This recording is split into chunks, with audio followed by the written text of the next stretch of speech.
Outdoor adventure won't wait for engine problems. Things like hard starts, rough performance, and lost fuel economy are often caused by fuel gum and varnish buildup.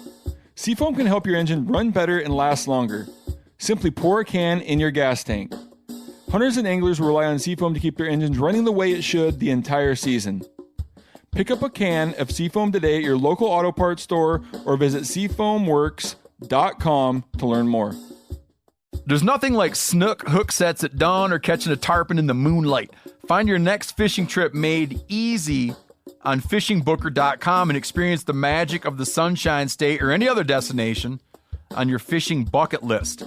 Book a blue water adventure in search of sailfish or go snapper fishing with the kids. With over 6,000 captains and trips to choose from, planning your next one just got a whole lot easier. Download the Fishing Booker app on the Google Play or App Store or visit them online at fishingbooker.com to book your trip today. After 3 years of work, our follow-up to the Meat Eater Fish and Game Cookbook is here. It's the Meat Eater Outdoor Cookbook, wild game recipes for the grill, smoker, campfire, and camp stove. Here is your book for everything that's best cooked or eaten outside. From grilling to open fire cooking to Dutch ovens to smokers to barbecue to backpacking meals to how to pull off the perfect fish fry, with pit stops along the way for lessons about Ice Age cooking methods and the best 5 ways to construct a cooking fire you can be proud of. And of course, we're focusing on wild game and fish here with over 100 recipes, including stuffed venison burgers 3 ways, wild duck with ahi verde sauce, a jerky made with cola, a gin and tonic made with fire-charred lemons, and grilled frog legs made with a sticky sweet sauce. This ain't your normal cookbook, so be prepared to be surprised. Get your copy now. For more info, visit themeateater.com or buy it wherever books are sold.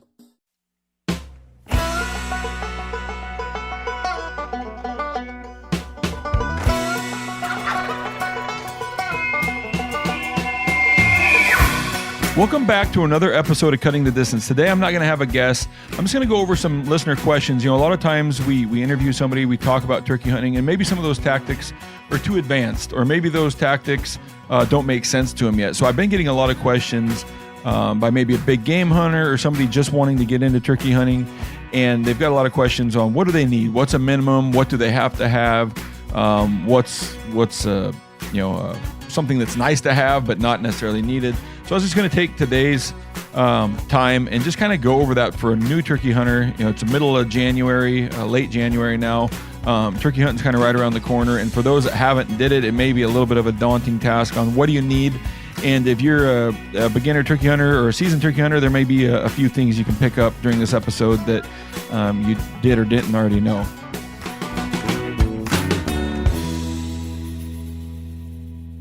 So the first thing we're gonna skip the listener questions today, and we're just gonna go into a list of questions that I've kind of copy and pasted in here from people over the last couple months that want to get into turkey hunting, and then we'll go through those. So, what do you need as a minimum to go out in the turkey woods? I would say ideally you're gonna have to have either a 20 or a 12 gauge shotgun with some of the new ammunition. You can actually get away now with some of these 410s with specific ammo loaded for turkeys. You know, with TSS coming online the way it has, and some of the things we've been able to do with some of the smaller shots, 410 is now a very, very good option for the youth or for anybody on turkeys. I would say 20 and 12 gauges are still more widely used, just a little more range, a little denser pattern typically. So you either need a shotgun, or if you want to take on archery, turkey hunting out of the gate, your bow setup will do as well. There are other states that allow for other weapons, but for today, we're just going to talk shotguns and archery equipment. Shotgun is easy to understand. You're looking to get a hit on the head, neck area.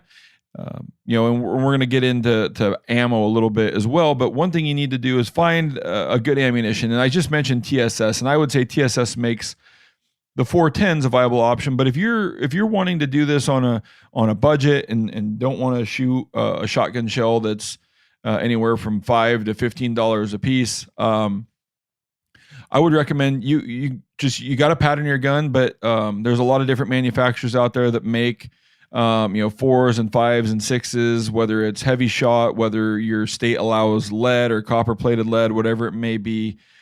Just go pattern your gun. And when I go to pattern my shotgun, I'm not looking for a certain number of hits within a certain, area. I know a lot of people talk about, 3 to 4 hits within the neck and brain area. What I'm looking for is I typically draw like a 10-inch circle, and then within that 10-inch circle, I'm looking for a very even, uniform, and as dense of pattern as I can get. I want there to not be, too many areas in there that doesn't have a BB within like a 1-inch circle, out to about 30 yards. And then checking for the effectiveness of that load. Some of these TSS that I do shoot out of my 12 gauge, I can keep that sort of pattern density all the way out to 50 or 60 yards, just because there's so many of those number 8s or number 9s in that shot that my pattern is viable out to that 50-yard range. Now, do I want to shoot a turkey out there?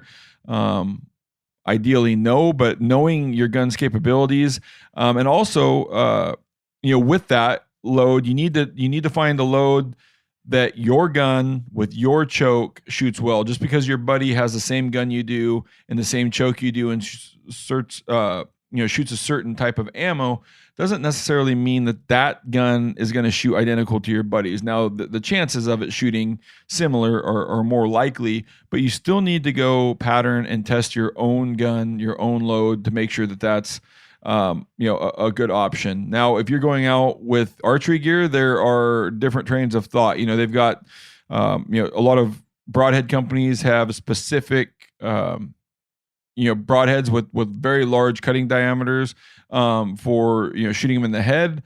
There also, you can use, standard, broadheads, expandables, fixed blades, and, shoot them in the vitals, just like you would, like your big game hunting.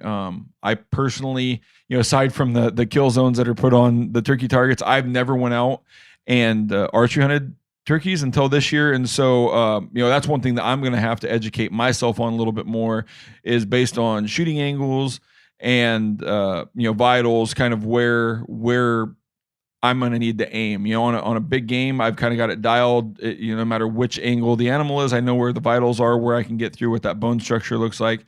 On a turkey, I'm going to have to kind of refresh where the vitals sit. If it's not a headshot, where's a good shot? And then also, an archery hunter has got the big drawback of not being seen while you try to draw your bow. So a lot of times, if these toms are in full strut or whatnot, you need to figure out when you can draw your bow, not be seen, and be able to be an efficient archery turkey hunter. So with that said, those are kind of the two things you need to turkey hunt. And aside from a license or a tag for your respective state or the respective area you want to hunt, I would say that's really all that's required for turkey hunting. A weapon, a tag and license. Everything from there on, turkey hunting is going to be a bonus or a luxury at that point. Do you need calls? No. Do you need decoys? No. Do you have to have a blind? No. There's a lot of things you can do, especially on certain turkeys that are patternable, or if you scout them, you can just set up on their travel pass and do just fine. Now, that isn't why I set out every spring to turkey hunt. I want to interact with the bird. I want to get them to gobble. I want to be on their path. But being a well-rounded turkey hunter, being able to use some of that scouting and some of that pathways and stuff that the turkeys just naturally want to use will go a long ways in allowing me to be in the right spot to call them in. So let's go into like camo. Do you need specific leafy suits, or will any camo do?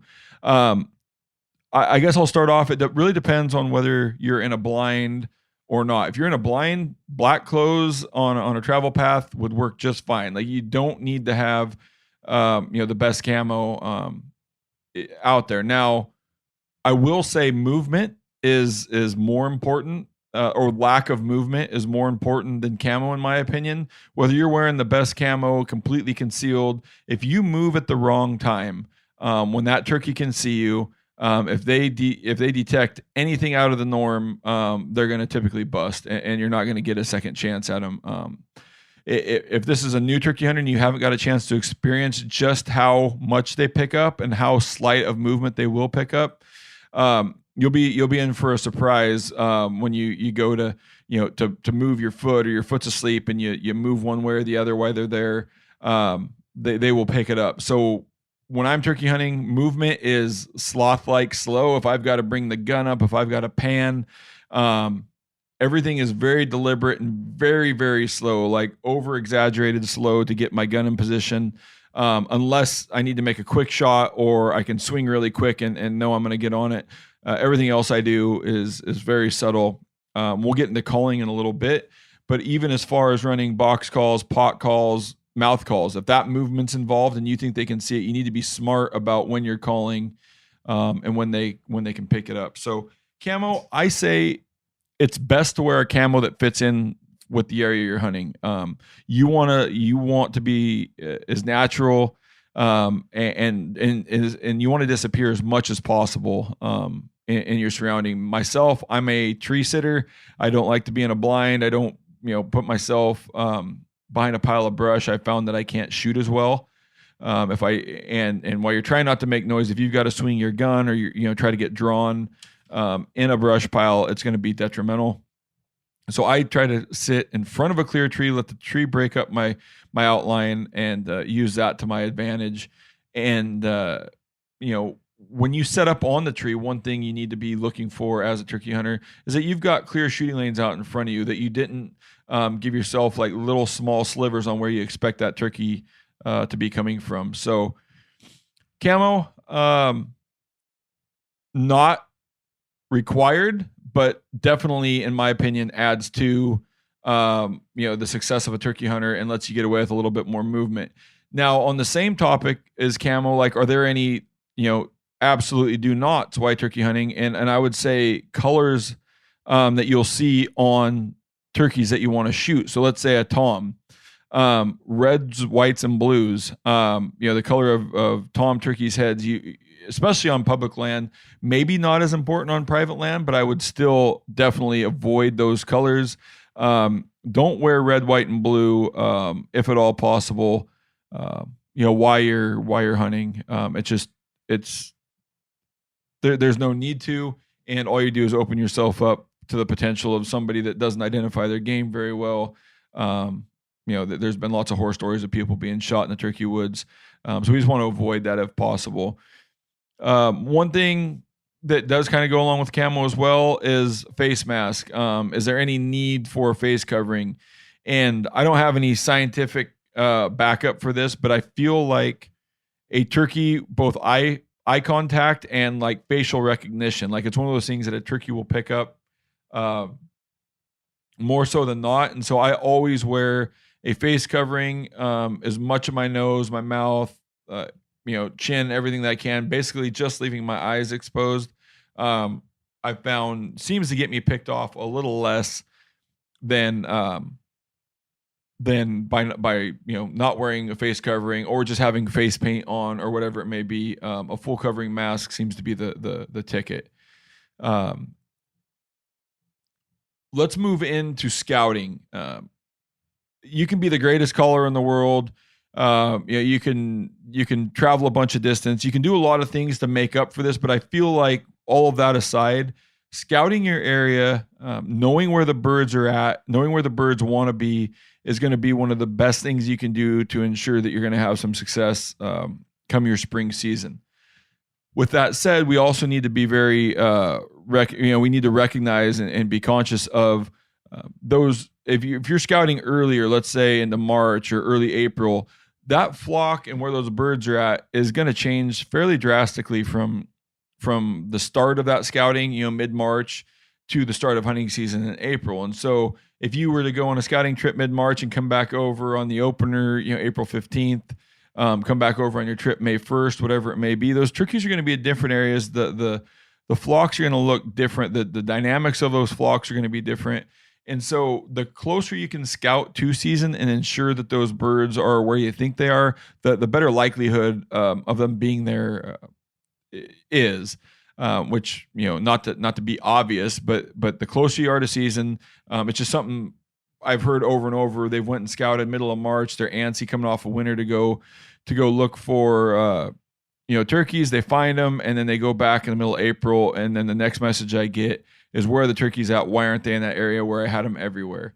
Typically during the, whether it's human pressure, whether it's just areas they want to be in, did they follow the snow line up? It just really depends where you're hunting and what those birds want to do. I know the place we hunt in Kansas, the earlier in the season, the better.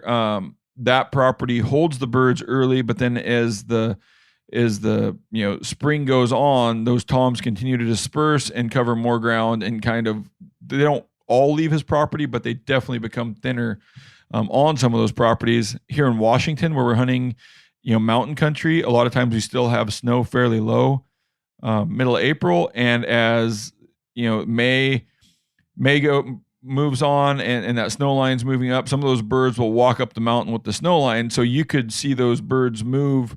Yeah, they're only 500 feet up in elevation, but they might be a couple miles away as they moved up. So you got to keep all of that in mind as you're scouting for birds, and then kind of where you're going to find them come season.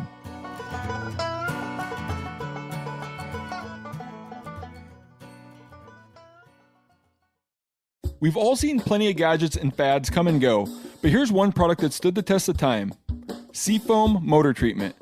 Lots of hunters and anglers know that Seafoam helps engines run better and last longer. It's really simple. When you pour it in your gas tank, Seafoam cleans harmful fuel deposits that cause engine problems. I'm talking common stuff like hard starts, rough engine performance, or lost fuel economy. Seafoam is an easy way to prevent or overcome these problems. Just pour a can in your gas tank and let it clean your fuel system. You probably know someone who has used a can of Seafoam to get their truck or boat going again. People everywhere rely on Seafoam to keep their trucks, boats, and small engines running the way that they should the entire season. Help your engine run better and last longer. Pick up a can of Seafoam today at your local auto parts store or visit seafoamworks.com to learn more. There's nothing like snook hook sets at dawn or catching a tarpon in the moonlight. Find your next fishing trip made easy on fishingbooker.com and experience the magic of the Sunshine State or any other destination on your fishing bucket list. Book a blue water adventure in search of sailfish or go snapper fishing with the kids. With over 6,000 captains and trips to choose from, planning your next one just got a whole lot easier. Download the Fishing Booker app on the Google Play or App Store, or visit them online at fishingbooker.com to book your trip today. After 3 years of work, our follow-up to the Meat Eater Fish and Game Cookbook is here. It's the Meat Eater Outdoor Cookbook, wild game recipes for the grill, smoker, campfire, and camp stove. Here is your book for everything that's best cooked or eaten outside. From grilling to open fire cooking to Dutch ovens to smokers to barbecue to backpacking meals to how to pull off the perfect fish fry, with pit stops along the way for lessons about Ice Age cooking methods and the best 5 ways to construct a cooking fire you can be proud of. And of course, we're focusing on wild game and fish here with over 100 recipes, including stuffed venison burgers 3 ways, wild duck with ahi verde sauce, a jerky made with cola, a gin and tonic made with fire-charred lemons, and grilled frog legs made with a sticky sweet sauce. This ain't your normal cookbook, so be prepared to be surprised. Get your copy now. For more info, visit themeateater.com or buy it wherever books are sold.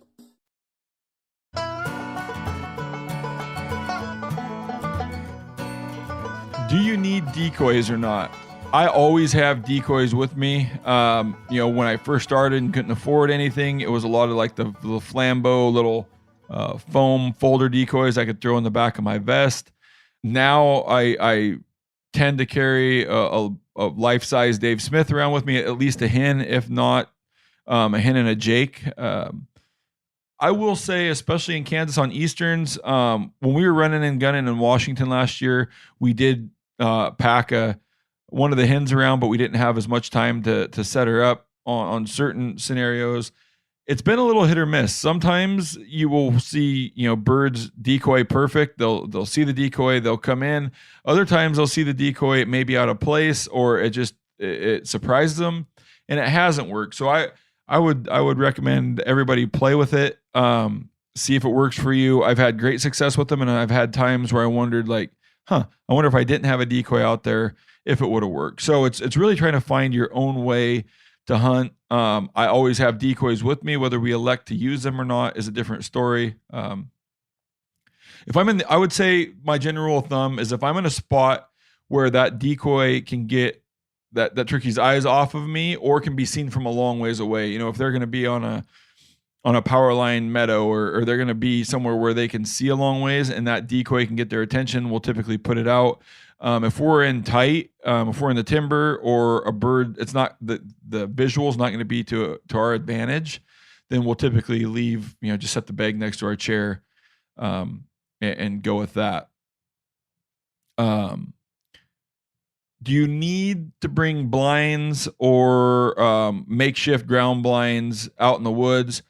I don't like being tied up in an area. Now, if you've got really good info and you've scouted well and birds are likely to come by, get your blind out early, make it so it's not a surprise to the turkey on opening day. All of a sudden a blind shows up. You can use them. I like to be more mobile. I like to kind of run and gun regardless of whether I'm hunting Easterns or Rios or Merriam's here in Washington. I like to stay mobile. But on that same thread, what I do like to do is carry some pruning shears, because a lot of times there may be brush that's in the way, or an area where you want to set up where you've got good visibility, but some of the brush, like within 5 to 10 yards, makes it so you can't. You can cut that out of your way, cut it out in a way where you can still see, but kind of gives you some concealment. And that's one thing I do like to do is cut myself into a hole. I've got good visibility, maybe not giving up my entire face by cutting out limbs, and making so that you can see out and get a shot if needed. So rather than carry blinds or concealment cloth or makeshift blind material, we typically bring shears, and we can kind of brush ourselves in or add some brush as needed. So that kind of goes for gear. The last thing I'll talk about, and I would say this is definitely a luxury, not a requirement. There have been plenty of days where I've got calls kind of stuffed in all my pockets, is do you need a vest or do you need a pack of any sort? I grew up turkey hunting. I always had a vest of some sort. Back in the day, I think I was running like a Primo's, one of Will's vests that was, had all kinds of pockets and holes and, striker holders and shell holders. And while I loved it and there was room for everything, it was pretty heavy. And on some of these warmer days, when you get into early May, becomes a warmer option, it seemed to be a lot. Nowadays, Paul at FHF, he's designed an Apex belt. I was able to test it. Last year they released it, limited release here prior to 23, and then it should be a full release for 24. I really like it because it's really streamlined. It allows me to keep a chest pack on. It lets me have some pockets on the belt, but it's a very lightweight, breathable system, and I don't feel like I've got a heavy, cumbersome vest on as I hunt. So a vest is another one of those things where it's not a requirement.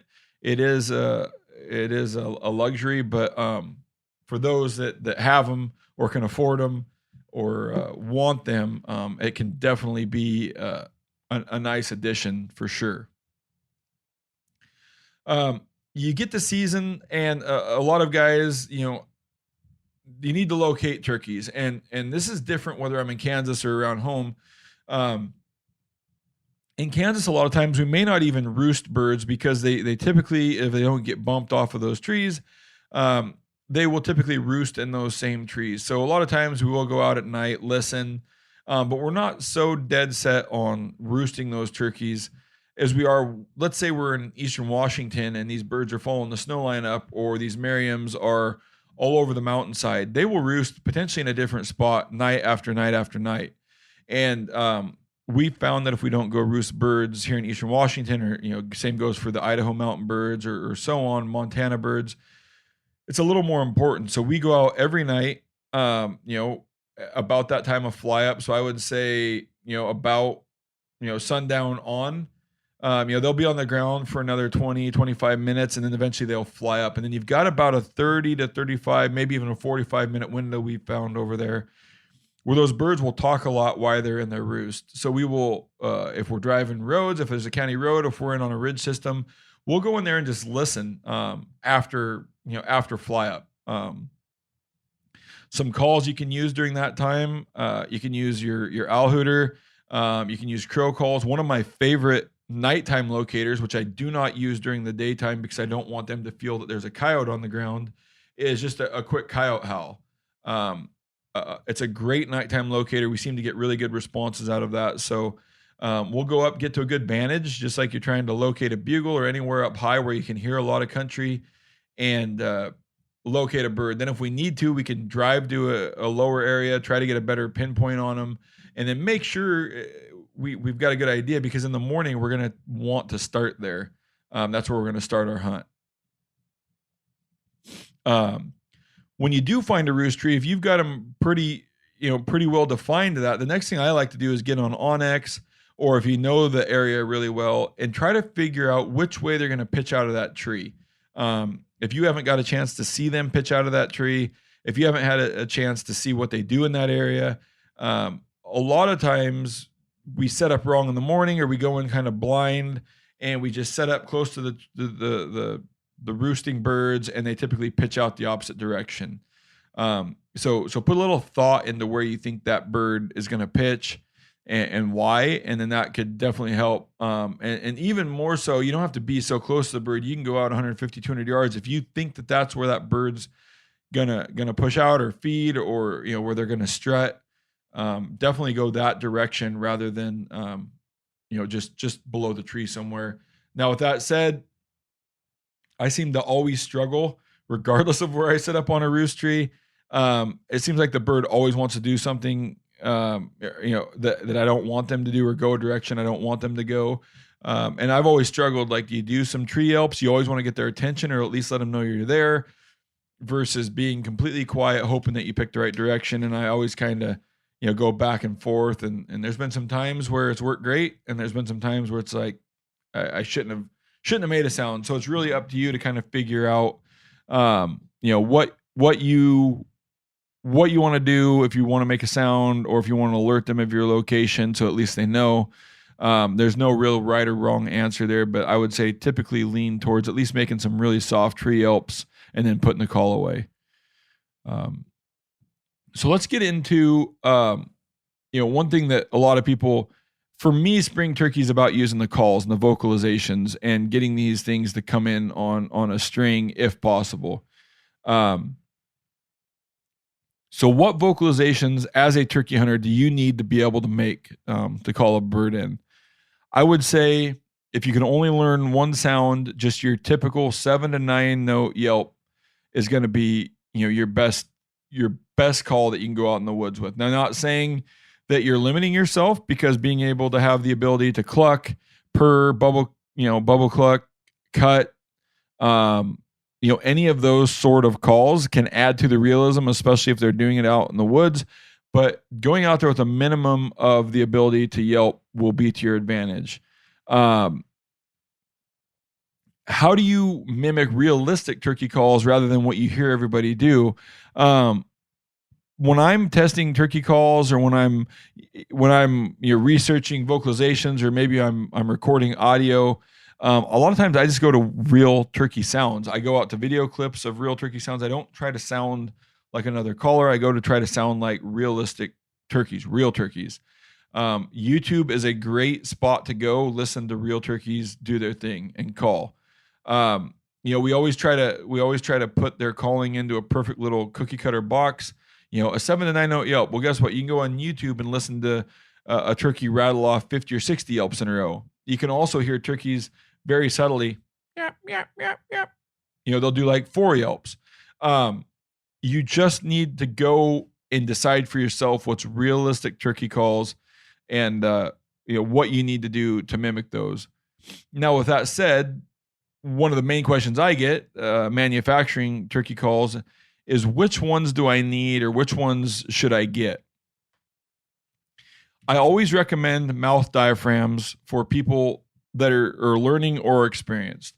The best thing about mouth diaphragms is the movement is minimal and it allows you to have access to your weapon. Any other call that I know of aside from a mouth diaphragm will require you to use your hands in some form or fashion. Number one, making more movement. Number two, not allowing you to have access to your weapon at the same time. So mouth calls are always number one, but the level of difficulty in learning those is typically higher than the other calls. So, but I always recommend you at least get one and practice and give it a shot. From there, I would say box calls and pot calls are sometimes equally as easy to learn. I would say box is maybe easier. You got a box call typically made out of a wood base with a wood paddle. And by running those over and creating the friction from the base to the paddle, you get, a turkey yelp or a turkey sound. You can cluck on a box call, you can purr, you can yelp, you can do a lot of things, and very easy to use just by swiping the paddle.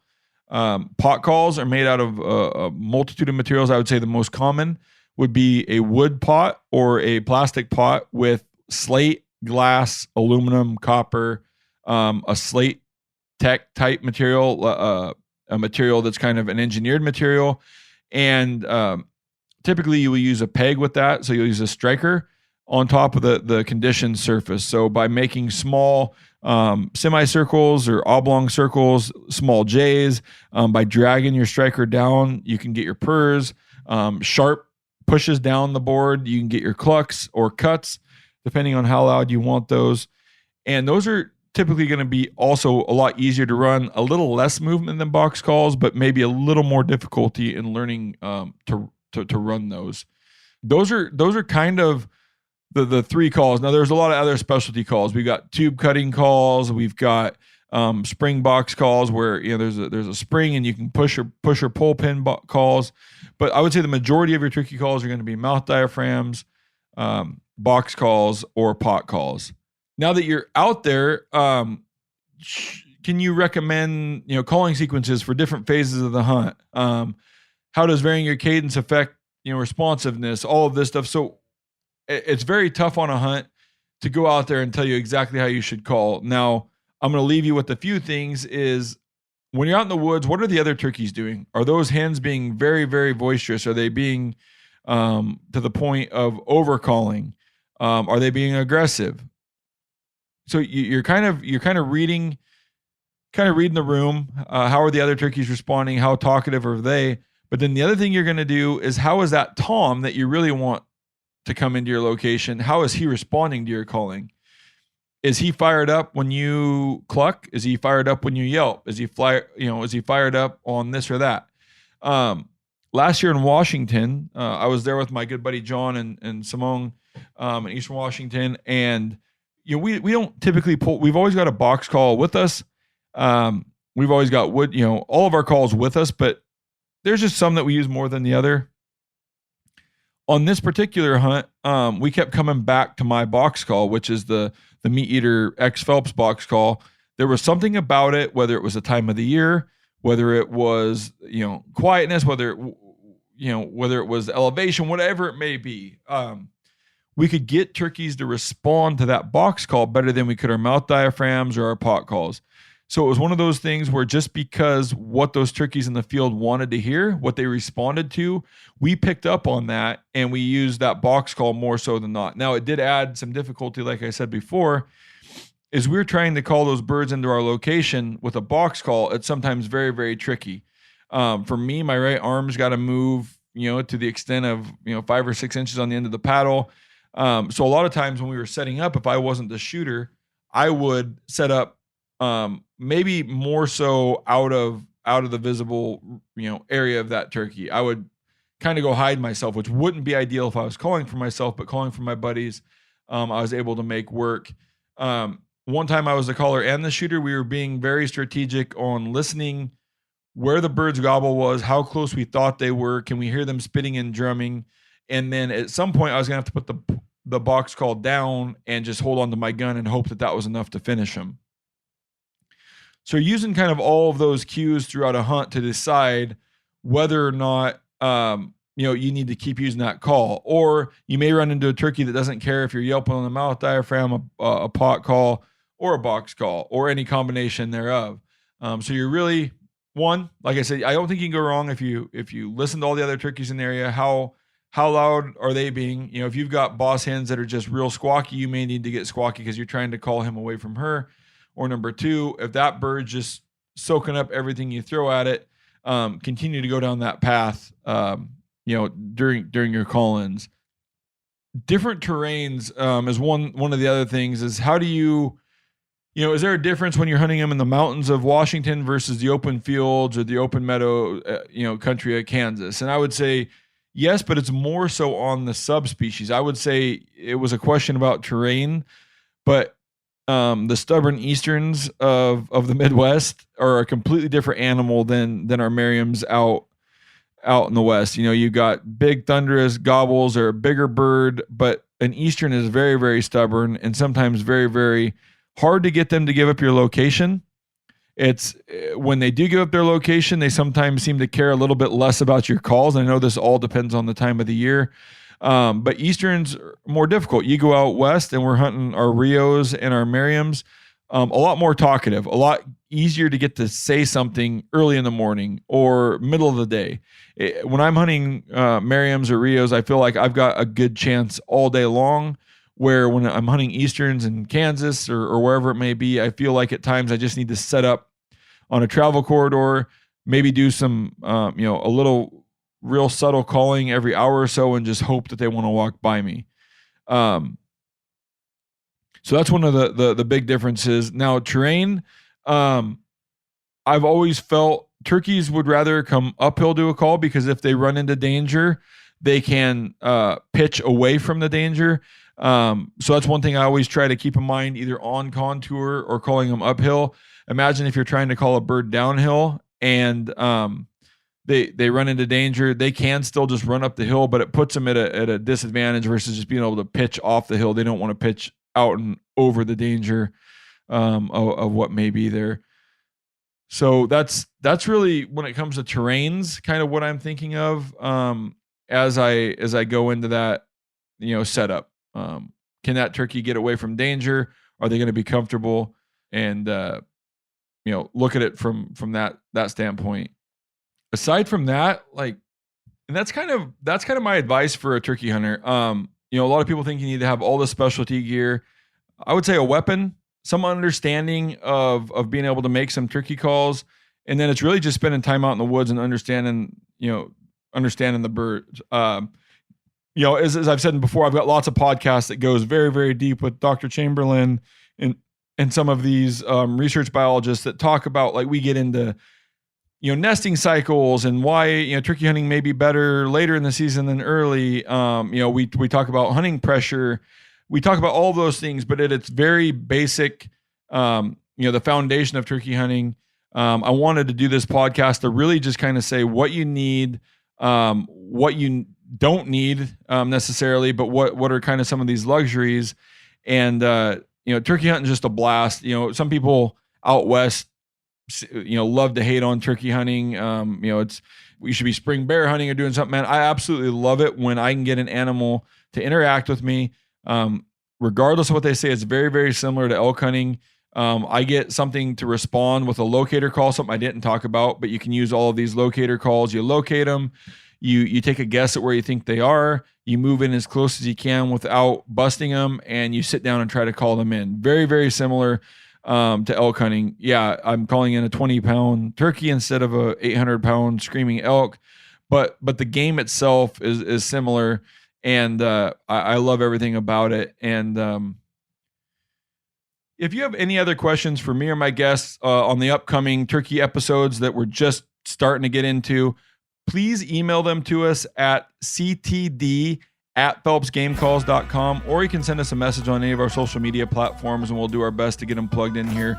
But with that said, turkey hunting isn't some big, giant, complicated thing where you need all this fancy gear.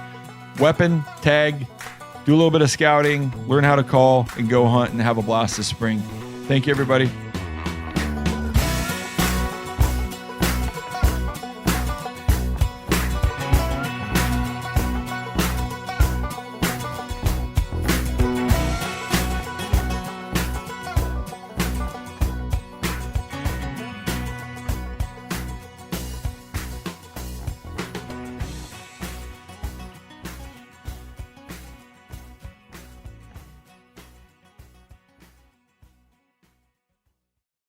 Outdoor adventure won't wait for engine problems.